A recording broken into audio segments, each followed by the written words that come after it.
Sur le web maintenant, Bador, oui, depuis la tragédie, les gens scrutent les voies ferrées près de chez eux et se posent pas mal de questions, hein?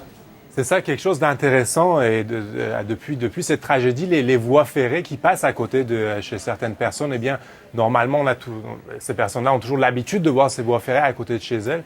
Mais depuis la tragédie, elles se mettent à les inspecter, à regarder un peu de quoi ont l'air ces rails. Et on nous a envoyé une photo aujourd'hui. C'est Danny Boulanger qui habite près de lac Mégantic et il nous a envoyé une photo d'un rail qui passe à quelques centaines de mètres de chez lui. Et lui, il nous dit que ce rail est visiblement un peu abîmé. Vous pouvez le voir, il y a un peu de corrosion dessus, visiblement. Et je vais vous montrer une autre photo pour vous donner une meilleure idée. Regardez, il est un peu rouillé ou abîmé ou érodé, en tout cas, le moins qu'on puisse dire. Ouais. Et donc, les gens se mettent à les photographier, à les envoyer, à s'échanger. Cette photo-là, elle a été partagée 4000 fois sur Facebook depuis que M. Boulanger l'a mis en ligne. Et aussi, quelque chose d'intéressant aussi, c'est que les gens se mettent à filmer un peu les trains qui sont en stationnement, qui sont stationnés près de chez eux. Bon, on vous déconseille de le faire, évidemment, de vous approcher aussi près d'un train, c'est très dangereux. Et à dire, écoutez, est-ce que c'est normal que des trains soient stationnés, le moteur allumé, sans personne dedans? Est-ce que ce n'est pas un peu dangereux?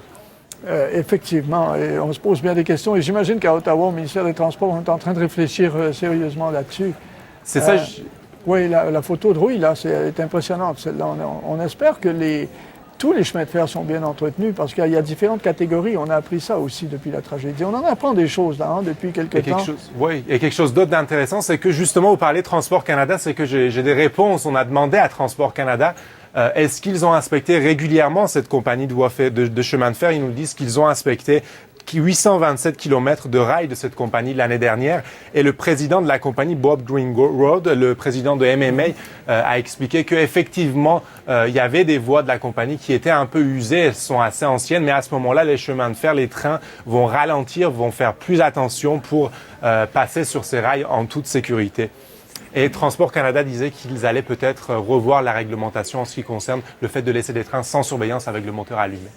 Bien, merci infiniment, Bador. Merci. Au revoir. Au revoir.